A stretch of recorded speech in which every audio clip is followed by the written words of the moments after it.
સુરતના પાંડેસરા વિસ્તારમાં ધોરણ 10ના વિદ્યાર્થી પર થયેલા જીવલેણ હુમલાના મામલે જિલ્લાનું શિક્ષણ તંત્ર સતર્ક બન્યું છે. જિલ્લા શિક્ષણ અધિકારીએ ઘટનાને ગંભીર અને નિંદનીય ગણાવી છે. સુરતના પાંડેસરા વિસ્તારમાં બનેલી આ ઘટનામાં તમામ સંડોવાયેલા વિદ્યાર્થીઓ બાળ કિશોર વયના હોવાનું સામે આવ્યું છે. જિલ્લા શિક્ષણાધિકારીએ જણાવ્યું છે કે આવા વિદ્યાર્થીઓનું મનોચિકિત્સક દ્વારા કાઉન્સેલિંગ કરાવવું અત્યંત જરૂરી છે. પોલીસ વિભાગ દ્વારા હાલ સમગ્ર મામલે તપાસ અને જરૂરી કાર્યવાહી કરવામાં આવી રહી છે.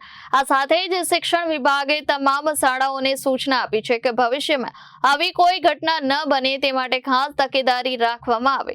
શાળાઓમાં વિદ્યાર્થીઓની સ્કૂલ બેગની નિયમિત તપાસ કરવામાં આવે તેવી સૂચના પણ આપવામાં આવી છે. વાલીઓને પણ અપીલ કરવામાં આવી છે કે બાળક શાળાએથી ઘરે આવે ત્યારે તેની સ્કૂલ બેગ તપાસે અને તેના વર્તન પર ધ્યાન આપે. સર, પાંડેસરામાં જે ઘટના બની છે એને લઈને કઈ રીતે તપાસને શું વિગત સામે આવી છે?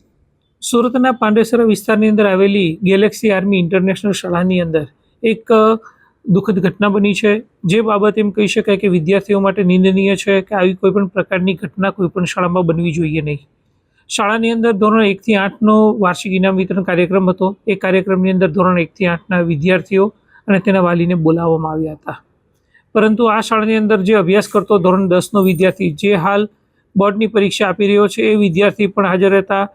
વિદ્યાર્થીઓની અંદર કોઈ પણ બાબતે ઝઘડો થતાં શાળાના પરિસરની બહાર જે બાળ કિશોરો છે તે પૈકી જે એક વિદ્યાર્થી ઉપર હુમલો થયો છે. 4 વિદ્યાર્થીઓએ તે વિદ્યાર્થી ઉપર હુમલો કરવામાં આવ્યો.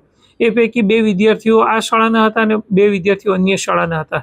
જે તપાસ પ્રક્રિયા પોલીસ ડિપાર્ટમેન્ટ અંતર્ગત ચાલી રહી છે. પરંતુ 4 બાળ કિશોરો દ્વારા એક વિદ્યાર્થી ઉપર છરી વડે હુમલો કરવામાં આવ્યો છે, જેથી કરીને એ વિદ્યાર્થી અત્યારે હાલ સિવિલ હોસ્પિટલમાં સારવાર હેઠળ છે.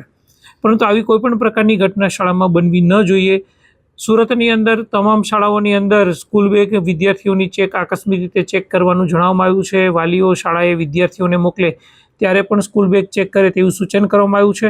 પરંતુ આવા કોઈ બાબતની અંદર જાણ થાય તો વિદ્યાર્થીઓને મનોચિકિત્સક પાસે ચકાસણી કરાવીએ જેથી કરીને આવી કોઈ પણ પ્રકારની ઘટના શાળામાં ન બને. આ વિદ્યાર્થીઓને હાલ અટકાયત પોલીસ ડિપાર્ટમેન્ટ દ્વારા કરવામાં આવી છે. વધારે વિગતવાર તપાસ પોલીસ વિભાગ દ્વારા થઈ રહી છે. પરંતુ આવી કોઈ પણ પ્રકારની ઘટના શાળામાં ન બને તે માટેની તાકીદ દરેક શાળાઓને કરવામાં આવે છે કે આ બાબતે તકેદારી રાખવી જેથી કરીને આવી કોઈ પણ પ્રકારની ઘટના શાળામાં ન બને. Reporter Arvind Rathod, Janadesh news, Surat.